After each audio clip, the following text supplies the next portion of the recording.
السلام علیکم ورحمۃ اللہ۔ ایک مرتبہ پھر آپ کو پیارا رمضان میں خوش آمدید کہتے ہیں اور اب نیکی کی طرف آپ کو لے کر چلتے ہیں۔ ایک کہانی ہے، کہانی بڑی درد بھری ہے اور اس کے لیے ہمیں کورنگی کے علاقے میں جانا پڑے گا۔ ایک کمرے کا مکان ہے جس میں 5 افراد رہتے ہیں۔ آئیے کورنگی آپ کو لیے چلتا ہوں۔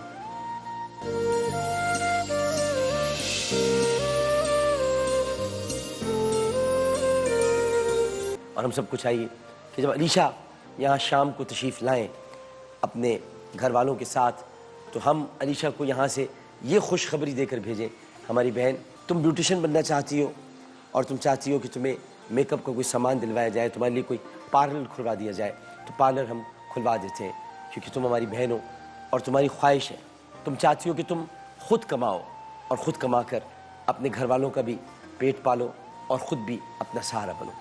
علیشہ جب تم شام کو آؤ گی انشاءاللہ تعالی اللہ کوئی نہ کوئی سبیل ضرور پیدا کرے گا۔ داتا کی نگری میں پہلا روزہ اختیار کیا جا چکا ہے، اسلام آباد میں پہلا روزہ اختیار کیا جا چکا ہے۔ کچھ ہی دیر کے بعد کراچی اور اس کے مضافات میں بھی اذان فجر ہو جائے گی اور پھر اس کے بعد کوئٹہ، یعنی اس طرح کچھ دیر کی بات ہے کہ پورا پاکستان پہلا روزہ اختیار کر لے گا۔ میرا وطن جو اس وقت کورونا کے درد میں مبتلا ہے، میرا وطن جو اس وقت ایک انجان خوف میں اپنی زندگی گزار رہا ہے، لیکن رمضان المبارک کی ذوفشانیاں، رمضان المبارک کی رحمتیں، رمضان المبارک کی یہ خوبصورت ساعتیں ہمیں جینے کا حوصلہ دے رہی ہیں، ہمارے دلوں میں ایک امنگ پیدا کر رہی ہیں، اور کچھ ہی دیر کے بعد کراچی اور اس کے مضافات میں اذان فجر کا وقت ہو جائے گا۔ حافظ احمد رضا قادری اذان فجر دیں گے، لیکن تھوڑی دیر کے بعد پہلے ایک وقفے کے بعد حاضر ہوتے ہیں۔ السلام علیکم ورحمۃ اللہ۔ پھر آ گیا پیارا رمضان،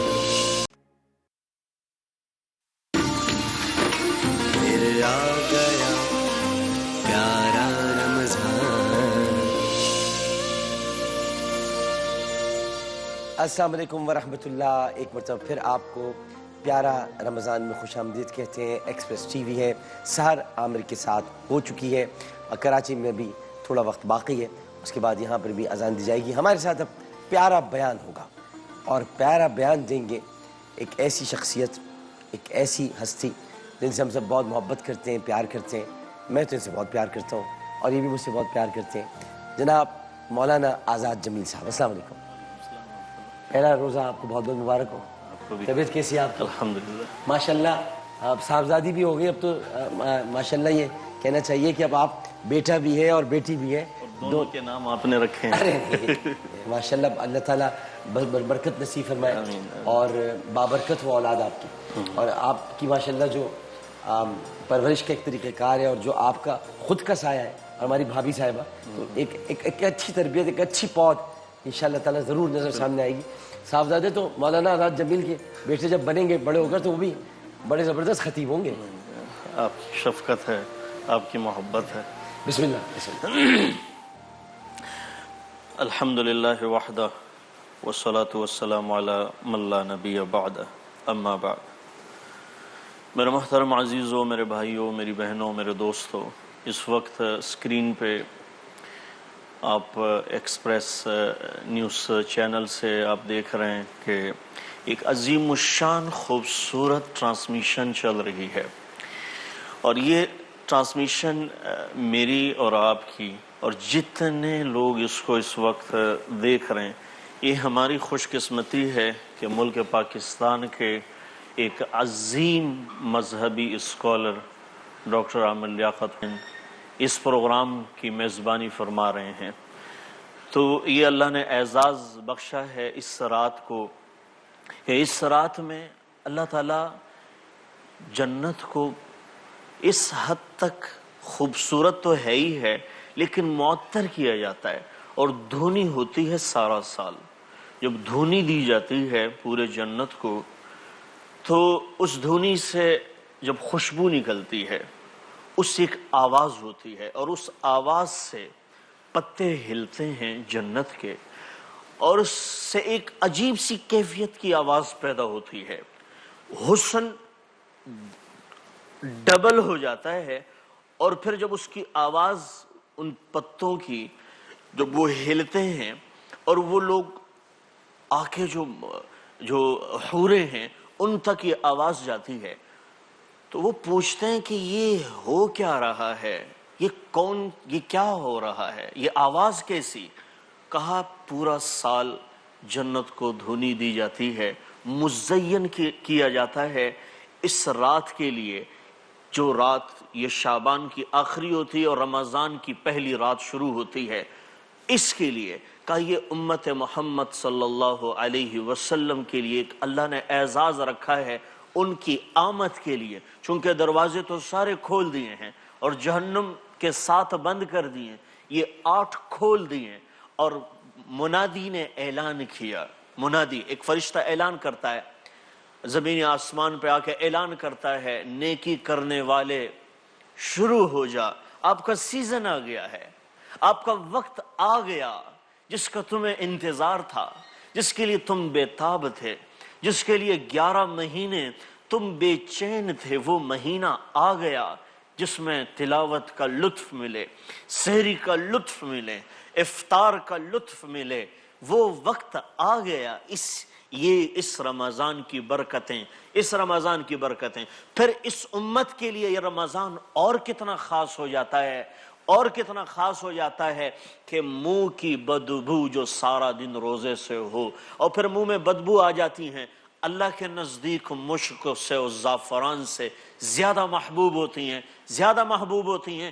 کسی عبادت پر جنگلوں کے درندے اور آسمان میں اڑنے والے پرندے اور سمندر میں تیرنے والی مچھلیاں اور چونٹیاں تک بھی روزہ دار کے لیے دعائیں کر رہی ہوتی ہیں، چونٹیاں تک بھی دعائیں کر رہی ہوتی ہیں، اور اللہ اپنے مقربین فرشتے کو، مقربین ملائکہ کو بھیج دیتے ہیں کہ جاؤ روزہ داروں کے جب افطار کے وقت دعا پر آمین کہو۔ تو یہ کتنا بڑا اعزاز ہے، اس سے بڑا اعزاز اور کیا ہو سکتا ہے کہ اللہ کو روزہ دار کہا۔ ہر چیز کا بدلہ متعین ہے، نماز، حج، تلاوت، زکوٰۃ، ہر چیز کا بدلہ متعین ہے۔ ملائکہ لکھ لیتے ہیں ایک روزہ ہے، میرے رب کا فرمان سنیں، کہا روزہ میرے لیے ہے اور اس کا اجر بھی میں دوں گا، اور میں کس شان سے دوں گا؟ اگر اس کا اظہار ہونے لگے تو یہ میرے بندے تو یہ گمان میں ہی پڑے رہیں کہ سارا سال ہی رمضان ہوتا، ہمیشہ رمضان ہی ہوتا، اور یہ روزہ کبھی افطار ہی نہ ہوتا، جس کے بدلے اللہ مل جائے، جس قربانی کے بدلے اللہ ملے، جس پیاس کے بدلے اللہ ملتا ہو، جس بھوک کے بدلے اللہ ملتا ہو، جس تڑپ کے بدلے اللہ ملتا ہو، وہ آنسو کتنے خوش قسمت ہوں گے جو اللہ کے خوف سے گر جائیں، وہ کان کس قدر خوش آئند ہیں جو اللہ کا کلام سنیں، وہ زبان کس قدر خوش نصیب ہے جس پر لب رب کائنات کی حمد و ثنا ہو اور رب کائنات کے محبوب کی نعت ہو۔ اور ہاتھ کتنے محبوب ہو گئے جس نے اللہ کے نام پہ دیا، یہ ماتھا کتنا قیمتی ہو گیا، ماتھے کے تو وارے نیارے ہو گئے کہ یہ اللہ کے سامنے جھکنے لگا۔ یہ ساری تیاری تو سجدے کے لیے تھی کہ سجدے میں جانا ہے، یہ قیام، یہ رکوع، یہ تو سجدے کے لیے تھا کہ سجدہ اور اللہ کے قرب کا ذریعہ تو یہ ساری عبادتیں۔ قل ان صلاتي ونسقي ومحياي ومماتي للہ رب العالمین، میرا جینا اللہ کے لیے ہے، میرا مرنا اللہ کے لیے ہے، اور میں واپس اسی کی طرف لوٹا دیا جاؤں گا، میں واپس اسی کی طرف لوٹا دیا جاؤں گا، میں نے واپس اسی کے پاس جانا ہے۔ تو جو رب اپنی تعریف، اور میرا نبی یوں کہے اللہم لا نحصی ثناء علیک وہو کما اثنى علی نفسک، اے میرے رب جس طرح تو نے اپنی تعریف بتائی ہے شاید ہم نے اس طرح تیری تعریف نہ کی ہو، اللہ کی تعریف، اللہ کی حمد، اللہ کو پکارنا، یہ مہینہ آ گیا ہے۔ اب یہ مہینہ آ گیا ہے، آپ نے پہلی سیڑھی پر منبر کے قدم رکھا، آمین، دوسری سیڑھی پر قدم رکھا، آمین، تیسری سیڑھی پر قدم رکھا، آپ نے فرمایا آمین۔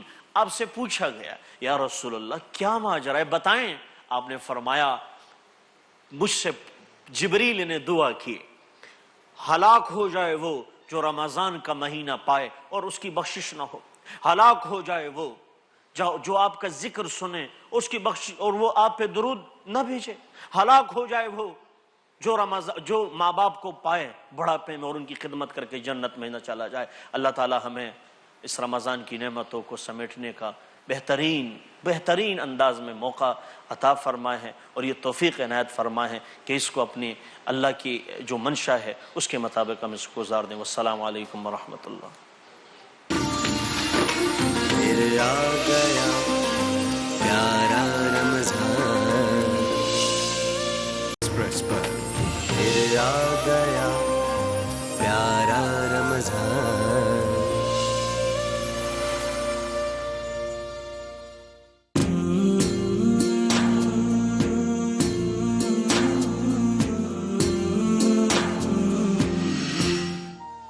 السلام علیکم ورحمۃ اللہ۔ ایک مرتبہ پھر آپ کو خوش آمدید کہتے ہیں۔ پیارا رمضان سحر عامر کے ساتھ ہو چکی ہے اور یہ ہے عامر آن لائن، یعنی علماء کرام کی محفل ہے اور علماء کرام تشریف فرمائے۔ ہمیشہ کی طرح اس بار پھر ہمیں عزت بخشیے اور تشریف لائیں۔ ہمیشہ جب بھی تشریف لاتے ہیں سعادتیں، محبتیں، پیار سب ہمارے نصیب میں آتا ہے اور آپ کی موجودگی ہمارے لیے بڑی تقویت کا سبب بنتی ہے۔ علامہ شبیر حسن میسمی صاحب، السلام علیکم۔ السلام علیکم ورحمۃ اللہ وبرکاتہ۔ اللہ تعالیٰ اس مہینے کو ہم سب پہ مبارک کرے، آپ کی توفیقات میں اضافہ فرمائے اور پوری انسانیت کو اس کورونا کے شر سے بچائے۔ آمین ثم آمین۔ تشریف فرمائیں۔ ہمارے بڑے پیارے مفتی صاحب اس وقت عازم سفر ہیں اور وہ کراچی کے لیے روانہ ہو چکے ہیں اور انشاءاللہ شام تک وہ ٹرانسمیشن میں ہوں گے، یعنی مفتی حنیف قریشی صاحب، لیکن ان کی نیابت کے فرائض ہمیشہ انجام دیتے ہیں اور ویسے بھی ہمارے ساتھ ٹرانسمیشن کا حصہ رہتے ہیں۔ بڑے پیاری شخصیت ہیں، بہت پیارے انسان ہیں، جناب مفتی نوید عباسی صاحب، السلام علیکم۔ وعلیکم السلام مزاجی ورحمۃ گرامی، اللہ وبرکاتہ۔ الحمدللہ، طبیعت کیسی ہے؟ الحمدللہ۔ اور تشریف فرمائے جناب مولانا آزاد جمیل صاحب جو کہ پینل میں ساتھ ہی تشریف فرمائے، آپ کو بھی السلام علیکم۔ مجھے اجازت ہو علامہ صاحب سوالات؟ جی کالرز کی طرف بڑھتے ہیں اور کالرز ہم سے جو بھی سوال کرنا چاہیں، ٹیلی فون نمبر آپ کی اسکرین پر آ رہا ہے، اس کے علاوہ آپ ہمیں اسکائپ پر بھی کال کر سکتے ہیں، انسٹاگرام پر آپ سوالات بھیج سکتے ہیں، ٹویٹر پر آپ سوالات بھیج سکتے ہیں۔ دیکھتے ہیں اس وقت ہمارے ساتھ ٹیلی فون لائن پر کون موجود ہے۔ السلام علیکم۔ السلام علیکم۔ وعلیکم السلام جناب ارسلان بات کر رہا ہوں کراچی سے۔ جی جناب ڈاکٹر فرمائیے۔ صاحب کیا حال چال ہے آپ کے؟ اللہ کا کرم بھیا، سوال کیا کیجیے گا؟ اچھا ڈاکٹر صاحب میرا سوال یہ تھا کہ جیسے کہ ابھی کورونا کی وجہ سے نہ ہم لوگ گھروں سے باہر نکل پا رہے ہیں، نہ مسجد میں جا پا رہے ہیں، تو گھر میں رہ کے کس طریقے سے عبادت کر سکیں زیادہ سے زیادہ؟ ٹھیک ہے، بہتر بہتر۔ جی علامہ صاحب کیا کریں گھر میں رہتے ہوئے؟ بسم اللہ الرحمن الرحیم۔ اگرچہ کہ مسجد کی عبادت کا گھر کی عبادت سے کوئی مقابلہ، کوئی مقایسہ نہیں ہے، اور پھر مسجد میں مسجد نبوی ہو تو اس کی شان بلند ہے، اور پھر مسجد الحرام ہو تو عرش تک نماز کا ثواب عظیم ہو جاتا ہے۔ لیکن جب حالات مساعد نہیں ہیں، مثلاً بارش بہت زیادہ آ رہی ہو، یا خدا نخواستہ جنگ کا زمانہ ہو، یا آج کے زمانے کی طرح وائرس جو کہ اجتماع اور ایک دوسرے سے ملاقات سے پھیلتا ہے، اور ڈاکٹرز نے اور سائنس نے اس بات پر ایک چیز یقینی لکھ دی ہے، تو ایسی صورت میں مسلسل ڈاکٹر حضرات درخواست کر رہے ہیں۔ اتفاق یہ ہے کہ آج کل سینئر ڈاکٹرز وہ ہیں جو ہمارے کلاس فیلو رہ چکے ہیں ڈاؤ کالج کے اور سب، تو انہوں نے بہت زیادہ تاکید کی کہ علامہ صاحب ہاسپٹلز بھرتے جا رہے ہیں، وینٹیلیٹرز کم ہوتے جا رہے ہیں۔ یہ تو اللہ سبحانہ و تعالیٰ کا تفضل ہے کہ ہمارا گراف بہت تیزی سے آگے نہیں بڑھ رہا، لیکن اگر خدا نخواستہ ہماری طرف سے بے توجہی ہوتی تو گراف بہت تیزی سے آگے بڑھ سکتا ہے۔ اس لیے اس صورت میں گھر میں رہ کر، گھر میں کوئی، مجھے معلوم ہے مکان بڑے نہیں ہوتے، لیکن چھوٹے مکانوں میں بڑے دل والے لوگ رہتے ہیں، وہ کوئی ایسی جگہ معین کر لیں کہ جہاں پر اس کو آپ اس کو مصلی قرار دے دیں، پاک صاف ہو، نجاست کا وہاں پر نہ ہو، اور اپنی نمازیں اس نیت سے کہ پڑھنے والے اگر مسجد میں جانا مشکل آور نہ ہوتا تو میں مسجد میں چلا جاتا، میں یہاں پر یہ سوچ کر کہ تیرے گھر میں عبادت کر رہا ہوں، انما الاعمال بالنیات، عمل کا دار و مدار نیت پر ہے۔ جی مفتی صاحب۔ بسم اللہ الرحمن الرحیم۔ شکریہ ڈاکٹر صاحب۔ گزارش یہ کرنی ہے کہ جیسا حضرت نے فرمایا کہ مسجد کی عبادت کا مقابلہ گھر کی عبادت سے نہیں کیا جا سکتا، نوافل اور سنن تو آپ گھر میں پڑھیں، لیکن ہماری گزارش اس میں یہ ہے کہ جو احتیاطی تدابیر بتائی جا رہی ہیں ان پر عمل کر کے اگر مساجد کو آباد رکھا جائے تو اس میں حرج نہیں ہے، بزرگ حضرات نہ آئیں، بچے نہ آئیں، اور ہم نے اپنی مسجد میں بھی الحمدللہ اس کا انتظام کیا، ہمارے ادارے دارالعلوم قمر الاسلام میں بھی باقاعدہ ہم نے جو حکومت کے ساتھ یعنی وفاقی حکومت کے ساتھ صدر مملکت کے ساتھ بیٹھ کر جو علماء کا معاہدہ ہوا اس پر باضابطہ عمل کرتے ہوئے ہم نے اس چیز کو پیش نظر رکھا اور اس کے مطابق عبادت کا سلسلہ ہو رہا ہے، اس میں حرج نہیں، لیکن اس کے باوجود تراویح ہمارے ہاں سنت موقدہ ہے اور اس کی جماعت سنت موقدہ علی الکفایہ ہے، تو اس باب میں اگر کچھ لوگ گھروں پہ انتظام کر لیں، چھت پہ کر لیں تراویح کا انتظام تو اچھی بات ہے۔ ویسے بھی رمضان المبارک میں ہوتا ہے، آپ کے تو علم ہے کہ لوگ روڈ پر اور مختلف شادی ہالز میں پڑھتے ہیں، تو اب اگر کسی گھر کی چھت پر پڑھ لیا جائے اور وہاں پر بھی پھر احتیاطی تدابیر کا خیال رکھا جائے۔ اب اس میں ڈاکٹر صاحب ایک مسئلہ یہ ہو رہا ہے کہ مسجد میں تو آپ خیال رکھ پائیں گے، وہاں پولیس بھی دیکھ رہی ہے، وہاں دیگر لوگ بھی دیکھ رہے ہیں، لیکن آخر گھر کی چھت پر اگر آپ پڑھیں گے تو وہاں احتیاطی تدابیر کا کون لحاظ کرے گا، کیونکہ وہاں تو پولیس نہیں پہنچتی، وہاں تو رینجرز نہیں پہنچ رہی۔ تو ہماری ان حضرات سے بھی گزارش ہے کہ وہاں پر بھی باقاعدہ وہ 10-20 جتنے لوگ بھی ہوتے ہیں، ظاہر ہے کہ چند لوگ محلے کے مل کے وہ انتظام کرتے ہیں تراویح کا، تو اس میں احتیاطی تدابیر کا اختیار کرنا یہ مسجد کے مقابلے میں زیادہ ضروری ہے، کیونکہ مسجد تو ہر ایک کی نظر میں ہے، وہ جگہ نظر میں نہیں ہے، تو ان لوگوں کو بھی ذمہ داری کا ثبوت دینا چاہیے۔ اور مسجد ویسے اگر 24 آور کھلی ہے یا مختلف مواقع پر تو لوگ آتے ہیں نماز پڑھ کے 1-2 چلے جاتے ہیں، مسجد کے لوگوں کو چاہیے کہ وہ اس کی صفائی ستھرائی کا جو بتایا گیا ہے اس کے حساب سے خیال رکھیں، تو میرے خیال میں حرج نہیں ہونی چاہیے۔ نہیں ہونا چاہیے، ٹھیک ہے۔ آپ بھی آزاد جمیل صاحب اسی رائے پر ہیں؟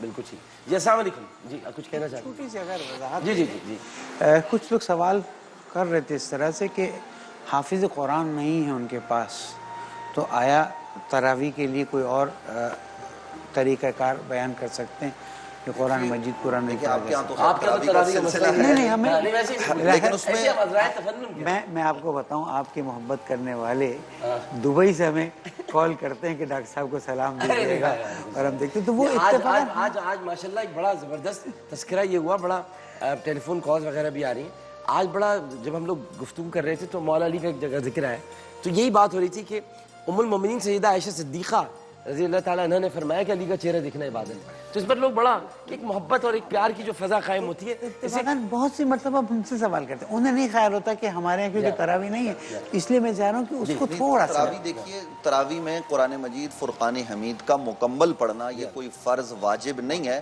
ایک مستحب عمل ہے، اور آج بھی دیہاتوں میں بلکہ آج ہمارے یہاں ادارے میں بھی آدھا سے پارہ پڑھا گیا ہے قرآن مجید فرقان حمید کا، تو مختلف مساجد میں اب مسجد والوں نے بھی آپ دیکھیے کہ اس کرونا وائرس کے سبب سے یہ شروع کر دیا ہے کئی مساجد میں کہ جنہوں نے سورتیں پڑھی ہیں، آخری 10 سورتوں کو پڑھ لیا 10 رکعتوں میں، پھر 10 رکعتوں میں، تو وہ جلدی نماز جو ہے وہ انہوں نے مکمل کر لی، تو ایسا کرنے میں کوئی حرج نہیں ہے، اور قرآن مجید فرقان حمید آپ ویسے سن لیں، گھر میں آپ نے حافظ قرآن بچے کو بٹھا کے سن لیں ان حالات میں، اور اس کے ساتھ ساتھ قرآن مجید فرقان حمید کی تلاوت کر لیں، اس میں کوئی حرج کی بات نہیں ہے، اور صورتوں کے ساتھ جو ہے وہ تراویح پڑھی جا سکتی ہے۔ اچھا جی، ویسے وہ بات جو ہے، ویسے سوال کہ اگر حافظ نہ ہو تو پھر کیا کریں؟ صورتیں پڑھ کے جو ہے وہ تراویح ہو سکتی ہے، کیونکہ تراویح تو آپ کہہ رہے ہیں نا کہ سنن علی الکفایہ ہے۔ جی ٹھیک ہے، بالکل صحیح۔ السلام علیکم۔ السلام علیکم۔ جی وعلیکم السلام، جی فرمائیے۔ جی السلام علیکم عامر بھائی۔ جی وعلیکم السلام۔ ہاں جی عامر بھائی، میں محروم بول رہی ہوں لاہور سے۔ جی جی، میرے 2 سوال ہیں۔ ایک سوال یہ ہے کہ عورت اکیلی گھر میں خود تراویح پڑھ سکتی ہے، اور دوسرا سوال یہ ہے کہ الکوہل ہوتا ہے سینیٹائزر میں، ہم وضو کے درمیان ہینڈ سینیٹائزر کر سکتے ہیں؟ ٹھیک ہے جی۔ عورت اکیلی گھر میں بالکل تراویح پڑھ سکتی ہے، مرد بھی اکیلا تراویح پڑھ سکتا ہے، اور عورتیں اگر جماعت کے ساتھ پڑھیں تو وہ ترتیب جو فقہاء نے بیان کی ہے وہ پیش نظر رہے کہ پہلے مرد ہوں گے، اور گھر میں اگر پردے کا لحاظ ہے اور سارے اپنے ہی لوگ ہیں تو پھر عورتیں پچھلی صف میں کھڑے ہو کر نماز پڑھ لیں تراویح کی جماعت کے ساتھ، اور اکیلے پڑھنا چاہیں خشوع و خضوع کے ساتھ تو وہ پڑھی جا سکتی ہے۔ اچھا، سینیٹائزرز میں الکوہل ہوتا ہے، آپ کو پتہ ہے، تو وضو کے ساتھ سینیٹائزر استعمال دیکھیے اس کی مقدار، ویسے تو حضرت اس کا بہتر جواب دیں گے، لیکن اس کی حضرت کچھ بہتر مقدار یہ کیا بات کر دیا ہے؟ نہیں، وہ ماشاءاللہ ایک چینل پہ اس دن بھی گزشتہ روز حضرت نے بڑا اچھا کلام کیا۔ حضرت کا مسئلہ یہ کہ حضرت بڑا تحقیقی اور ان معاملات میں ذرا بہت گہرائی کے ساتھ جواب دیتے ہیں۔ تو اس میں اگر مقدار کم ہے، مقدار زیادہ نہیں ہے، تو اس کے استعمال میں بطور دوا حرج نہیں ہے اور حرج نہیں ہونی چاہیے۔ جی میس صاحب، دیکھیں الکوہل ایک کیمیکل کا نام ہے، ہر وہ مادہ کہ جس کے اندر OH بانڈ پایا جاتا ہے اس کو الکوہل کا نام دیا جاتا ہے، اس میں کوئی مشکل نہیں۔ جو الکوہل استعمال حرام، لگانا حرام ہے وہ جو کہ نشہ لائے۔ یہ الکوہل اگر کیمیکل بن گیا، یہ اگر آپ نے خدا نہ خاصا کسی نے لے لیا تو یہ فارغ ہو جائے گا انسان، اس لیے وہ کیمیکل میں ڈال کے اگر رکھتے ہیں اور جیسے استعمال کرتے ہیں اس میں اس کی حیت ہی تبدیل ہو جاتی ہے۔ ہاں، اس کی قطعاً کوئی اشکال نہیں، حتیٰ مثلا وضو کے دوران تو آپ استعمال نہیں کریں، وضو کر کے آپ نے استعمال کیا، اس کے بعد نماز پڑھ لی، اس میں بھی کوئی حرج بس گیس کے چولہے کے سامنے استعمال مت کیجیے گا، یہ مہربانی فرمائیے گا کہ آپ گیس کے چولہے کے پاس بھی سینیٹائز کر کے پہنچیں، اس کے بعد اگر ہاتھ اڑ جائے تو پھر کوئی ذمہ دار نہیں ہوگا۔ تو یہ خیال کیجیے گا الکوہل ہوتا ہے اور گیس کے چولہے کے سامنے دور رہے، یہ میں خواتین کو نصیحت کر رہا ہوں، کیونکہ اب یہ عادت ظاہر ہے کہ معاشرے میں اب یہ زور پکڑتی جائے گی۔ ایک کالر موجود ہے، السلام علیکم۔ السلام علیکم عامر بھائی۔ وعلیکم السلام، جی فرمائیے۔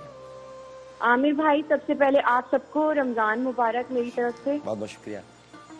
اور عامر بھائی، میرا سوال یہ ہے میزبی صاحب سے کہ اگر اہل تشریع کے حساب سے نکاح ہوا ہوا ہے تو نکاح مطلب پیچھے پڑی جاتی ہے طلاق اگر ہوتی ہے تو شیعوں کے حساب سے، تو اگر جو شوہر ہے وہ بات بات پہ طلاق دے دے اور وہ یہ کہتے رہیں کہ بس مجھے بڑی قسم اٹھا کے اور اللہ اور رسول پاک صلی اللہ علیہ وسلم کی، اور اگر یہ بات ہو جائے کہ میں نے تمہیں طلاق دی اور میں نے تمہیں طلاق دی اور طلاق دی، تو کیا عورت کو بار بار یہی فیل ہو کہ پتہ نہیں اب ہو گئی ہے طلاق یا نہیں ہوئی ہے، اس کشمکش میں اسی ذہنی ٹینشن کے اندر وہ عورت رہتی رہے، کچھ سمجھ نہیں آ رہا کہ کیا پھر وہ معافی مانگ لے، پھر وہ وہی حرکت کرے دوبارہ؟ اور وہ اندازاً کتنی بار ہو چکا ہے یہ؟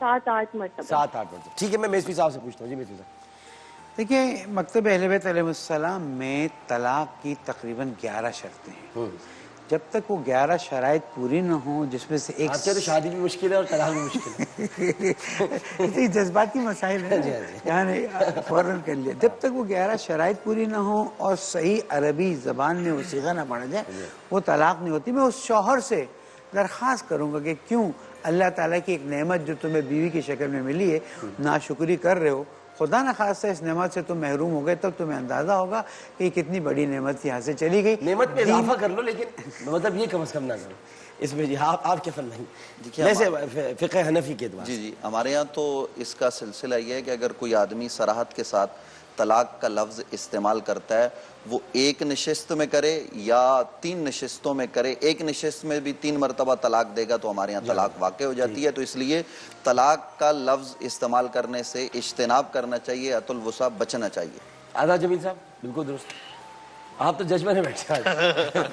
السلام علیکم۔ السلام علیکم۔ السلام علیکم۔ السلام علیکم جی عامر بھائی۔ وعلیکم السلام، جی فرمائیے۔ جی عامر بھائی، میں چاہتی ہوں میرا نام نہ لیا جائے ٹی وی پہ۔ بالکل نہیں لیا جائے گا، فرمائیے۔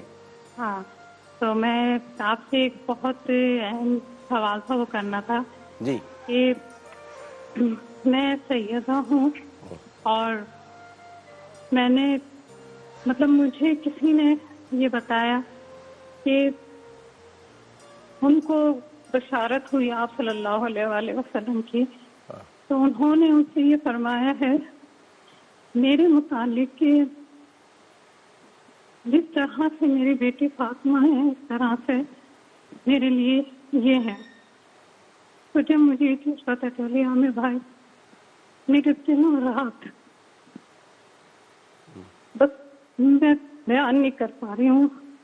اسی طرح میرے بھائی شہید ہو گئے ان کے لیے بھی میری بہن نے وقت سے پہلے ہی انہیں بشارت ہوئی اور بتایا گیا کہ آپ صلی اللہ علیہ وسلم نے کہ آپ کے بھائی ایک دن بعد دنیا سے چلے جائیں، اور سیم وہی ٹائم وہی اسی طرح ان کی ڈیتھ ہوئی. تو میں یہ آپ سے پوچھنا چاہ رہی تھی کہ میرے دل مطمئن کہتے ہیں نا، کیونکہ میں نہیں سمجھتی کہ میں اس قابل ہوں یا میں بہت گناہ گار ہوں عامر بھائی، مگر میں آپ سے بہت عقیدت احترام رکھتی ہوں. آپ سے یہ کب سے میں یہ بات کرنا چاہ رہی تھی مگر نہیں کر پا رہی تھی. تو پلیز مجھے یہ بتائیے کہ یہ اس کا کچھ تفصیلی مجھے جواب دیجیے. جی بہتر میری بہن، بہتر. میں بس یہ اتنا کافی ہے آپ کا کہنا. جی آپ کیا فرمائیں گے؟ مفتی صاحب بڑا جو معاملہ ہے بہت حساس ہے، حساس نوعیت کا ہے. وہ یہ کہتے ہیں کہ خواب میں نبی کریم صلی اللہ علیہ وسلم کی زیارت ہوئی تو آپ صلی اللہ علیہ وسلم نے شاطر ان کے مطابق کہ تم میرے لیے طرح اسی طرح ہو، جیسے اب ظاہر ہے کہ وہ میں الفاظ نہیں دہرا سکتا. تو آپ کیا فرمائیں گے؟ ایسا ہو سکتا ہے؟ گزارش یہ ہے کہ انہوں نے کہا کسی نے کہا ہے، انہوں نے خود خواب نہیں دیکھا، کسی نے کہا کہ ان کو بشارت ہوئی ہے. ایک تو نبی علیہ السلام کو خواب میں دیکھنا ہے تو حضور نے فرمایا جس نے مجھے دیکھا اس نے مجھے ہی دیکھا. اور ایک ہے بشارتیں اور اس طرح کے اس حوالے سے اس پر کلام بھی ہو سکتا ہے. لیکن ہم اس وقت اس لمحے آپ کے اس پلیٹ فارم سے یہ بات کرنا چاہ رہے ہیں کہ جناب سیدہ طیبہ طاہرہ عابدہ حضرت سیدہ فاطمہ سلام اللہ علیہ کثیرن کثیرہ، آپ کائنات کی وہ واحد خاتون ہیں کہ آپ کی برابری کوئی اور کر نہیں سکتا. اور نبی رحمت صلی اللہ علیہ وآلہ وسلم نے اپنے عمل مبارک سے سیدہ فاطمہ کی عظمت کو لوگوں کے سامنے اجاگر یوں کر دیا کہ خود سیدہ عائشہ بیان کرتی ہیں اور دیگر روایات میں آتا ہے کہ جب وہ تشریف لاتی تو نبی علیہ السلام کھڑے ہو کر انہیں اپنی جگہ پر بٹھایا کرتے. تو سیدہ کی برابری کا تو تصور بھی نہیں کیا جا سکتا ہے. اور ایک تو یہ سمجھنا چاہیے ہمیں. دوسری بات یہ کہ نبی رحمت صلی اللہ علیہ وسلم امت کے چونکہ والی ہیں، سارے نبیوں کے سردار ہیں، وہ اگر کسی امتی کے لیے کوئی لفظ استعمال کرتے ہیں اس کو محبت اور شفقت اور پیار سے، تو وہ ایک الگ معاملہ ہے. وہ عید کا واقعہ نہیں تھا، وہ ایک بچہ بیٹھا تھا جس کے ماں باپ نہیں تھے تو آپ نے کہا عائشہ تیری ماں ہے اور میں تیرا. تو یہ نبی علیہ السلام کا اختیار ہے، بالکل اختیار. آپ بھی اس میں یہی فرمائیں. بشارتیں یا محترم ہستیوں کا خواب میں دیکھنا کوئی انکار نہیں کرتا، لیکن یہ پیغام خود اس فرد کے لیے ہوتا ہے، عمومیت کے لیے نہیں ہوتا ہے. اس لیے اگر کسی کو خواب میں کوئی چیز بتائی جائے، دکھائی جائے، اس کی تشریح کے لیے کسی عالم دین سے وہ مل لے پرسنلی، اور بالکل اس کو عام طریقے سے نہ بیان کرے، کیونکہ وہ خواب کا معاملہ اس کا افراد، انبیاء اور ائمہ علیہ السلام کے خواب ہے، وہ عمومیت کے لیے. اور ایسی ہونا چاہیے کہ جب شخصیت خواب اتنا خاص ہے تو بیان بھی خاص طریقے سے کیا جائے اور کسی خاص عالم دین سے. بالکل ٹھیک ہے. السلام علیکم. السلام علیکم. وعلیکم السلام. جی سر، میرا سوال یہ ہے کہ سید کو زکوٰۃ دینا کیسا ہے اس خصوصاً دور کے اندر؟ ابھی آپ کو ڈانٹ پڑے گی میسمی صاحب کی طرف سے. اب سنیے آپ. جی دیکھیں سادات، السلام علیکم. السلام علیکم ورحمۃ اللہ وبرکاتہ. دیکھیں سادات کا بہت زیادہ احترام ہے اور نجاست جو ہے وہ ایک طرح سے مال کی صفائی اور گندگی کو دور کرنا ہے. تو اس لیے امتی کو یہ حق نہیں پہنچتا ہے کہ وہ سادات کرام کو صدقہ دے. سوال یہ پیدا ہوتا ہے کہ سادات کو صدقہ دینے کی کیا ضرورت ہے؟ اگر صاحب استطاعت ہو تو دے دو، اس میں سے نہیں ہو تو اپنی جیب کاٹ کے احترام سے ان کو تحفہ دو. ضروری وہ 2.5% زکوٰۃ یا جتنی بھی زکوٰۃ ہے اس میں سے سادات کو دیا جائے. خدا را آل رسول کی بہترانی نہ کرے. جی ڈاکٹر صاحب قبلہ نے بہت اچھا ارشاد فرمایا. گزارش یہ ہے کہ حالیہ دنوں میں ابھی حالیہ دنوں میں عجیب ستم ظریفی ہے لوگوں کی کہ جی ہمارے محلے میں سید صاحب ہیں تو کیا ہم زکوٰۃ والا راشن ان کو دے سکتے ہیں؟ آپ یقین کریں میں نے اس معاملے میں کتنی اس وقت میں نے سادات کے لیے الگ راشن بیگز بنائے تاکہ لوگوں کو بتایا جائے کہ آپ ہدیہ کریں، آپ تحفہ دی صدقہ تو نہ دیں ان کو. سادات تعداد میں کتنے، پھر حکومت کی بھی ذمہ داری ہے، سب لوگوں کی ذمہ داری ہے کہ سادات کا حق ادا کریں اور انہیں مال زکوٰۃ سے بچا کر آپ بطور ہدیہ دیں. میں بڑے وثوق سے یہ بات کہہ رہا ہوں، آپ کی موجودگی میں عرض کر رہا ہوں کہ اگر آپ سادات کو جو دیں گے اللہ تعالیٰ اس کے بدلے میں اور زیادہ عطا فرمائے گا جو آپ صدقہ اور خیرات سے دیتے ہیں. تو سادات کو آپ بطور تحفہ دیجئے. کیا حضور اکرم صلی اللہ علیہ وآلہ وسلم کی زحمات کافی نہیں ہیں کہ اس کے بعد ہم ان کی آل کا اس طرح سے احترام کریں جس طرح سے ہمیں